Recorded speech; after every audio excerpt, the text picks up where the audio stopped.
Queridos hermanos, iniciamos la lección divina de este viernes 5 de septiembre, viernes de la semana 22 del tiempo ordinario.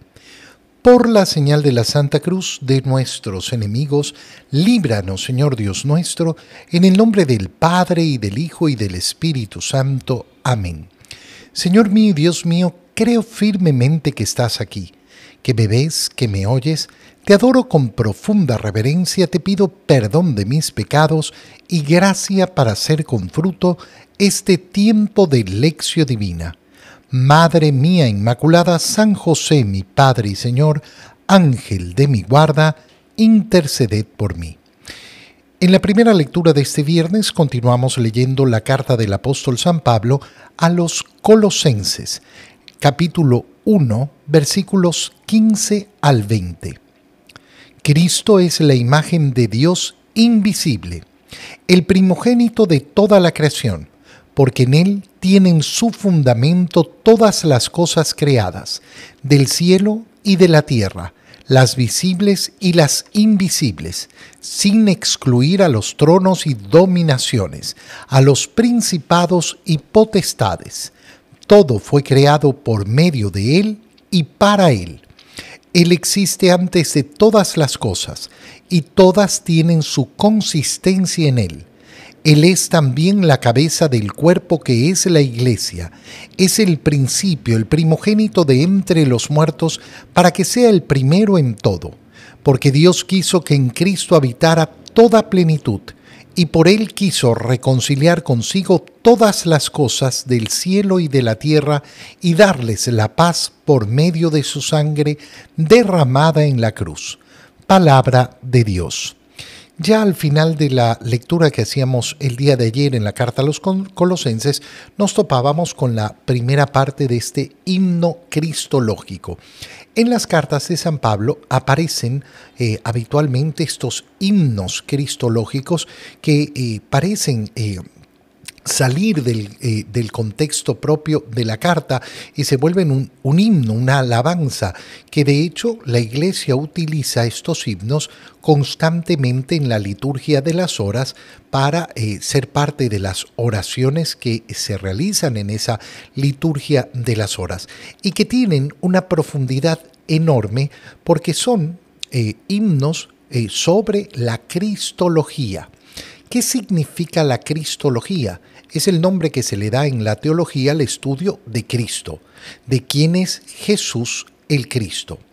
Y esencialmente la cristología lo que nos enseña es que Jesucristo es verdadero Dios y verdadero hombre, porque eso es lo que proclama nuestra fe.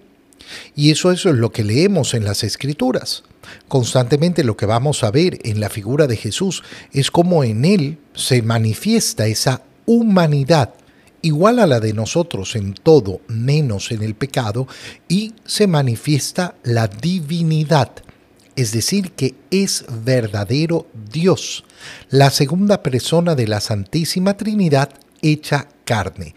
Y por eso esas dos cosas siempre están en relación.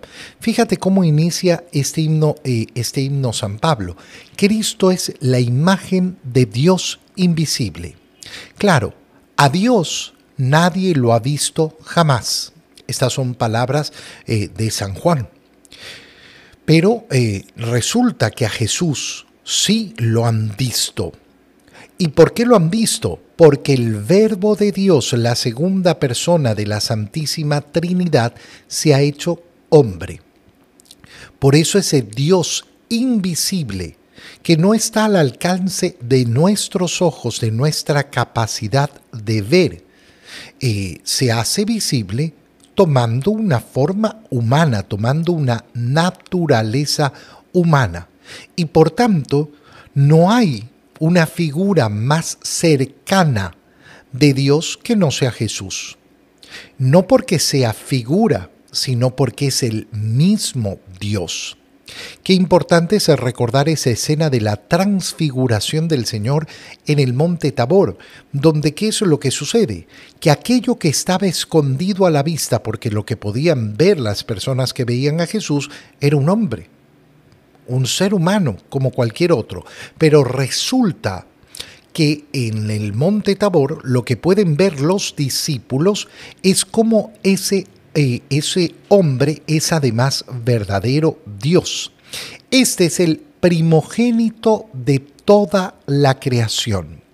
¿Qué quiere decir el primogénito? No quiere decir la primera criatura. ¿Por qué? Porque en cuanto Dios, Jesús, no es creado, el verbo de Dios, mejor dicho, no es creado. Esto es lo que profesamos en el credo. Verdadero Dios, Dios de Dios, luz de luz, engendrado, pero no creado. ¿Y engendrado qué significa? Significa que desde siempre ha existido, porque ahí donde existe el Padre, existe el Hijo y existe la relación entre el Padre y el Hijo, que es el Espíritu Santo. Pero además, en vista de Él, es que son creadas todas las cosas. Es decir, que de alguna manera el plan de Dios sobre la creación siempre fue la encarnación de su Hijo.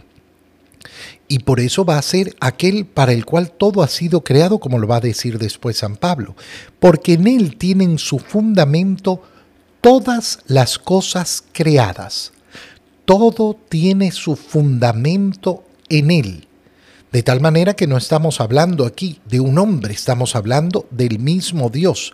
Las cosas creadas del cielo, de la tierra, las visibles y las invisibles, y sin excluir, dice San Pablo, los tronos y las dominaciones, es decir, el verbo de Dios no va a estar por debajo de los ángeles, sino también por encima de tronos, dominaciones, principados y potestades. Y entonces agrega lo que ya decíamos, todo ha sido creado por medio de Él y para Él. El acto de la creación no le pertenece solo al Padre. El acto de la creación es un acto de Dios en el que intervienen las tres personas de la Santísima Trinidad. Y por eso las cosas han sido creadas por medio de Él, pero además han sido creadas para Él. Qué bonito es cuando nosotros reflexionamos sobre la creación para Cristo. Es decir, que todo ha sido creado justamente para mostrar el amor que el Padre tiene al Hijo. Esta es una idea tan profunda y que nos puede llevar a meditaciones tan hermosas para ahondar en ese misterio del amor del cual proviene la creación. La creación no es un acto amoroso hacia nosotros en primer lugar. Dios ha creado el universo entero para que yo lo goce. No, el Padre ha creado el universo entero para su Hijo, dirigiéndolo hacia su Hijo. Es decir, yo tengo el motivo de mi existencia en el amor que tiene el Padre hacia el Hijo. Y por eso continúa explicando San Pablo. Él existe antes que todas las cosas y todas tienen su consistencia en Él. El motivo por el cual existimos, el motivo por el cual existe toda la creación es el verbo de Dios. Y entonces comienza a aparecer la otra parte, la humanidad, verdadero Dios y verdadero hombre. ¿Por qué? Porque Él es también la cabeza del cuerpo, que es la Iglesia. Y ya aquí estamos hablando de esa encarnación del Verbo, que lo hace ponerse efectivamente como cabeza de ese cuerpo al cual formamos cada uno de nosotros y que es la Iglesia. Es el principio y el primogénito de entre los muertos. ¿Qué quiere decir? Que sea el principio y además el primogénito entre los muertos. ¿Por qué? Porque justamente como se ha hecho hombre, ha muerto. No como Dios, porque como Dios no puede morir, pero resulta que en su humanidad ha participado de la muerte, muerte que ha sido vencida en su resurrección. ¿Y por qué esto? Porque Dios quiso que en Cristo habitara toda plenitud. toda la plenitud de la gracia, es decir, que se vuelve el modelo de lo que es el hombre, de lo que ha querido Dios que sea el ser humano. Y por eso es nuestro maestro, nuestro modelo, a quien queremos imitar. Y por él además ha querido reconciliar consigo todas las cosas, del cielo y de la tierra, y darles la paz por medio de su sangre derramada en la cruz. Y vuelve a insistir entonces San Pablo en esto. Todo el misterio de la encarnación del Verbo de Dios, ¿en qué se resume? En el deseo del Padre de salvar. Y de salvar no de cualquier modo, sino a través justamente de esa crucifixión del Verbo de Dios encarnado que es Jesucristo nuestro Señor. En el Evangelio, leemos el Evangelio de San Lucas, capítulo 5, versículos 33 al 39. En aquel tiempo los fariseos y los escribas le preguntaron a Jesús, ¿por qué los discípulos de Juan ayunan con frecuencia y hacen oración, igual que los discípulos de los fariseos y los tuyos, en cambio, comen y beben? Jesús les contestó, ¿acaso pueden ustedes obligar a los invitados a una boda a que ayunen mientras el esposo está con ellos? Vendrá un día en que les quiten al esposo y entonces sí ayunarán. Les dijo también una parábola. Nadie rompe un vestido nuevo para remendar uno viejo, porque echa a perder el nuevo y al vestido viejo no le queda el remiendo del nuevo. Nadie echa vino nuevo en odres viejos, porque el vino nuevo revienta los odres y entonces el vino se tira y los odres se echan a perder. El vino nuevo hay que echarlo en odres nuevos, y así se conservan el vino y los odres. Y nadie, acabando de beber un vino añejo, acepta uno nuevo, pues dice, el añejo es mejor. Palabra del Señor. Es, en primer lugar, sumamente hermoso darnos cuenta que hemos iniciado de nuevo a esta altura del año la lectura del Evangelio de San Lucas y estamos al inicio de la vida pública del Señor. Y hemos comenzado con esa visita a Nazaret, después hemos estado con Jesús en Cafarnaúm, después hemos visto cómo está predicando al pie del lago de Genesaret y ahora lo vemos en esta escena donde lo van a cuestionar los fariseos y los escribas. Pero estamos entonces en el inicio de la vida pública de Jesús. ¿Y por qué digo que es hermoso ver los detalles que se nos presentan? Porque se nos presenta el primer modo en que Jesús habla de sí mismo. El título que utiliza para referirse a sí mismo. ¿Y cuál va a ser ese título? El esposo. Por eso el título de El esposo es tan profundo y tan maravilloso. Fijémonos qué es lo que sucede. Se acercan los fariseos y los escribas y le preguntan a Jesús, ¿por qué? ¿Por qué no ayunan tus discípulos? ¿Por qué tus discípulos comen y beben? Mientras los discípulos de Juan y los discípulos de los fariseos, nuestros discípulos, ayunan constantemente, ayunan con frecuencia. En cambio los suyos no, son unos comelones, unos bebedores. El Señor no dice que ayunar esté mal, todo el contrario. Lo que dice es que no es el momento para que ellos ayunen. ¿Y cómo contesta a esta pregunta? ¿Acaso pueden ustedes obligar a los invitados a una boda a que ayunen mientras el esposo está con ellos? Lógico. Voy a una boda, he sido invitado al banquete de una boda, no será el momento oportuno para ayunar. ¿Por qué? Porque parte de la celebración es lógicamente compartir la mesa, compartir el alimento. Solo por un motivo de enfermedad podría justificarse. No, es que te invitaron a comer a un gran banquete, pero no, yo no quiero nada, yo no quiero comer nada. ¿Por qué? Porque estoy ayunando. Pero entonces, ¿para qué viniste al banquete? Sería absurdo. No, pues si has sido invitado al banquete y estás participando del banquete, uno va y participa del banquete. Es decir, se alimenta. Ahora, los discípulos del Señor estaban en ese momento dedicados a tragar como locos y a beber como desatados. No. Vamos a ver en el Evangelio cómo efectivamente no tenían tiempo ni para comer. Vamos a ver cómo tenían tanta hambre que andaban caminando por ahí sacando las espigas que pudieran para poder alimentarse con un poco de trigo.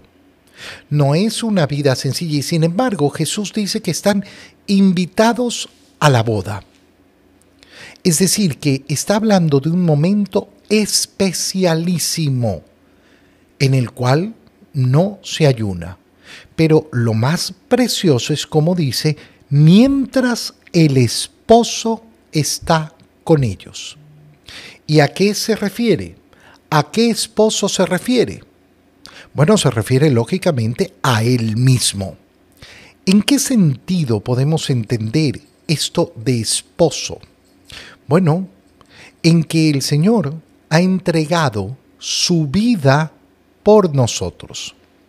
La acción propia del esposo es esa, la renuncia a sí mismo para ser del otro, para ser de su esposa. Esas son las palabras que se pronuncian en el matrimonio. Yo, Juan, me entrego a ti, soy tuyo. Esto es lo que establece efectivamente esa alianza matrimonial. Ya no ser para mí, sino ser para aquella a la cual me he entregado. Y lo mismo de parte de la esposa al esposo, porque es una alianza en la cual uno se entrega al otro. Esta es la profundidad y la belleza del matrimonio. Pero resulta que el Señor la está comparando con esa entrega que hace Él.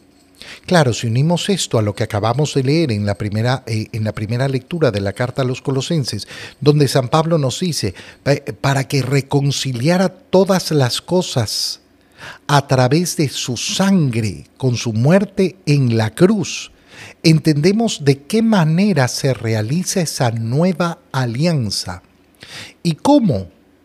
Así como sucede a lo largo del Antiguo Testamento, se va a comparar esa alianza con los esposos, con la entrega y la fidelidad que deben tenerse los esposos, así como se compara la infidelidad de los israelitas como una infidelidad y un adulterio. Qué precioso es entender que efectivamente la imagen de Jesucristo, el esposo ¿de quién? De la iglesia. ¿El esposo de quién entonces? De todos los bautizados, de toda la comunidad de los bautizados, como se ha entregado por nosotros. Y entonces viene la segunda idea. Vendrá un día en que le quiten al esposo y entonces sí ayunarán. Cada cosa va a tener su tiempo, cada cosa va a tener su momento. Y en este sentido es que entendemos la parábola que sigue a continuación. Nadie rompe un vestido nuevo para remendar uno viejo. No va a servir. No va a servir. La tela nueva se va a encoger y entonces va a romper más la tela vieja. Nadie tira vino nuevo en odres viejos, porque ya están debilitados y en el proceso de fermentación del vino se van a producir todos los gases que no van a resistir esos odres viejos. Entonces tienen que ser odres nuevos. ¿Qué es lo que nos dice el Señor? Bueno, nos está diciendo claramente que cada cosa va a tener su tiempo oportuno y que tenemos que tener la capacidad para reconocer qué le pertenece a cada momento. Esto lo podemos aplicar a lo largo de la historia de la salvación y cómo cada momento de la historia de la salvación ha sido el que Dios quería que sea, porque así era como Él lo deseaba y como que tenía que ser, y era la mejor forma. Pero Jesucristo hubiera venido al mundo 5.000 años antes. No. 5.000 años después. No. El Verbo de Dios se ha hecho carne en el momento justo, en el momento perfecto, en que Dios quería que viniera al mundo. Pero además eso nos permite una reflexión sobre nuestra propia vida. Yo no puedo vivir mi vida de acuerdo a tiempos que no me pertenecen. Imagínate que yo dijera, no, yo soy un jovencito de 20 años. No, no soy un jovencito de 20 años. No vivo de acuerdo a ser un jovencito de 20 años.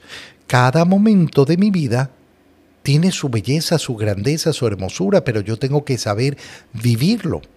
Y nos dice en tercer lugar cómo tenemos que tener el corazón abierto para poder hacer los cambios debidos de acuerdo a los momentos y a las circunstancias que nos toca enfrentar. Te doy gracias, Dios mío, por los buenos propósitos, afectos e inspiraciones que me has comunicado en este tiempo de lección divina. Te pido ayuda para ponerlos por obra. Madre mía Inmaculada, San José, mi Padre y Señor, Ángel de mi guarda, interceded por mí. María, Madre de la Iglesia, ruega por nosotros. Queridos hermanos, que el Señor los bendiga y los cuide en el nombre del Padre, y del Hijo, y del Espíritu Santo. Amén. Un muy feliz día para todos.